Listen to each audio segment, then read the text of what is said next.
Good morning students. Once again I welcome you to Alchemy Online Education 12 Commerce Economics.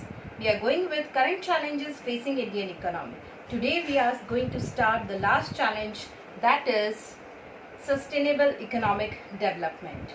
Students, we have studied in our 10th standard what do you mean by environment. We will have a little recap what is environment and go ahead. The meaning of environment, what we have studied, is everything which surrounds us. So let us see the meaning, that is, it is defined as the total planetary inheritance and the totality of all resources. Total planetary inheritance and totality of all resources. So what actually it includes? It includes all the biotic and non-biotic elements that influence each other.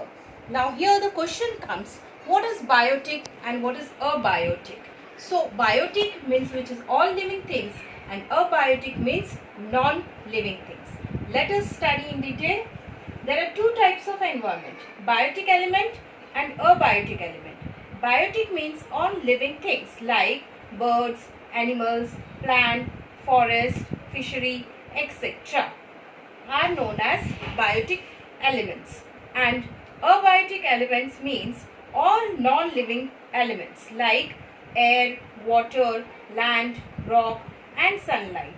Now here student, you have to pay attention not only on the example, but here when it is abiotic, all non-living things are included but which are by nature, not made by human being.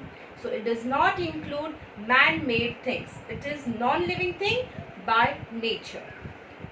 Now we will pay attention on what are the main functions of environment. Let us see all together. The number one is supply resources. Number two is assimilates waste. Number three is sustainable life. Number four is enhances quality of life. Now we will go through one by one. The first one is supply resources.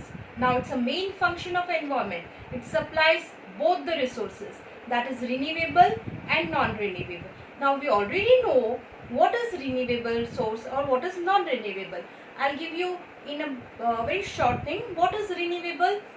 Means it is a continuous supply of the resources given by our environment. Example, fish in oceans. And non-renewable we can say which gives us an extraction. Okay, example fossil fuel. Okay, these are the two examples, or you can add it by your own. The next one is assimilates waste. This is the next feature, that is the second one. Assimilates waste means absorbs the waste.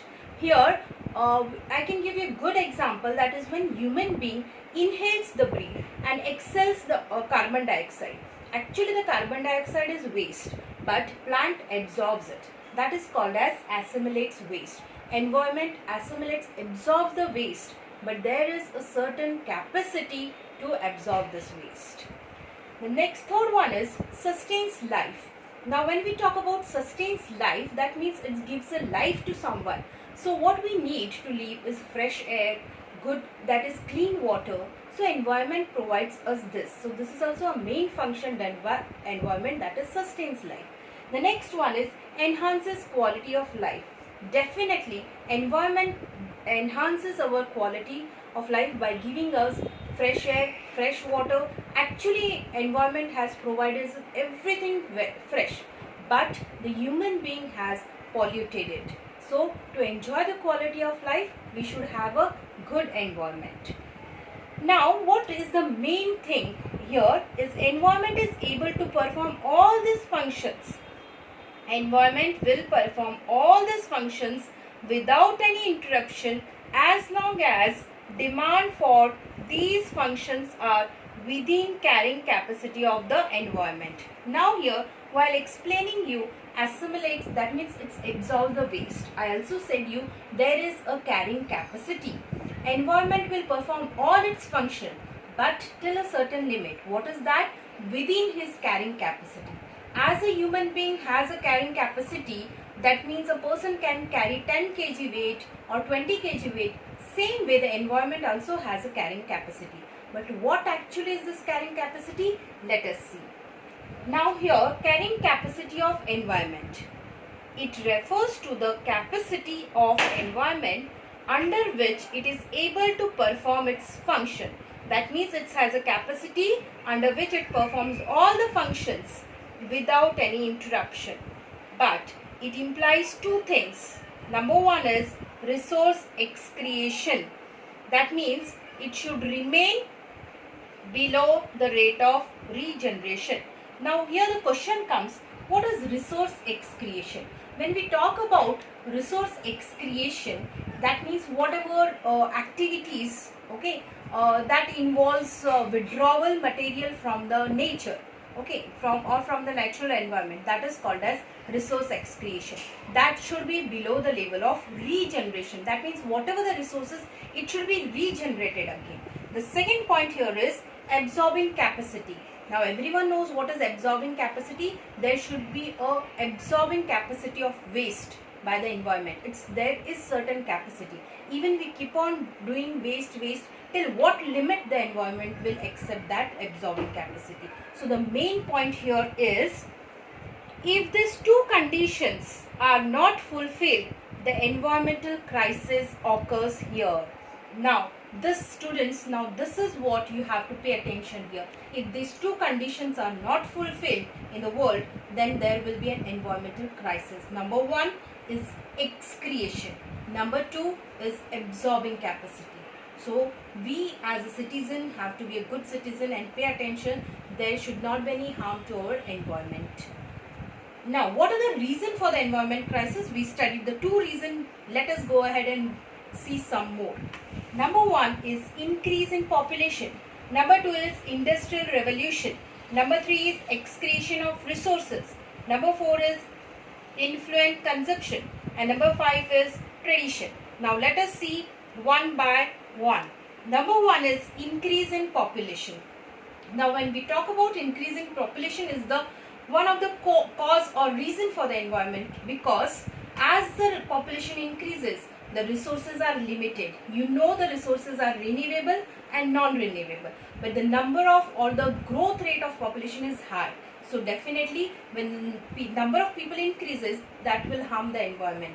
Resources are limited. Air pollution, water pollution, okay, noise pollution, everything is increasing because of increase in population. The next one is industrial revolution, which is very important and we have to pay attention on it. Why there is an industrial revolution? We need development. When we need development, there should be increase in number of industries.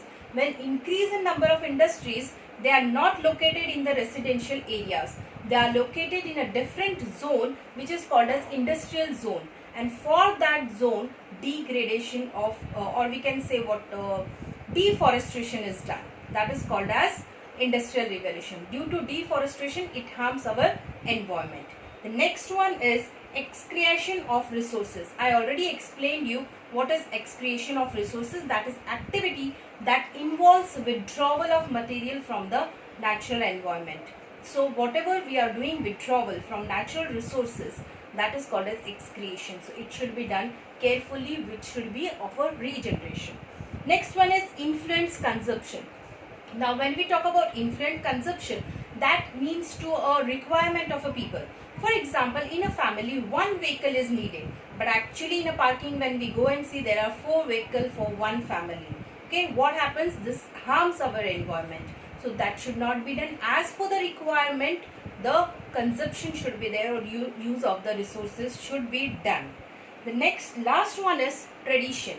Definitely the tradition harms our environment. There are many traditions followed in India, like Ganpati festival, Diwali festival. Obviously they all should be celebrated, but eco-friendly. Whatever the crackers we burst, that creates an air pollution, that creates noise pollution. So we should follow the tradition of India, but we should pay attention. There should not be any harm to our environment. It should be eco-friendly. Okay, so this is what we have studied today about our sustainable development, and we will keep on studying further. We will be at home and keep learning. Thank you for watching video.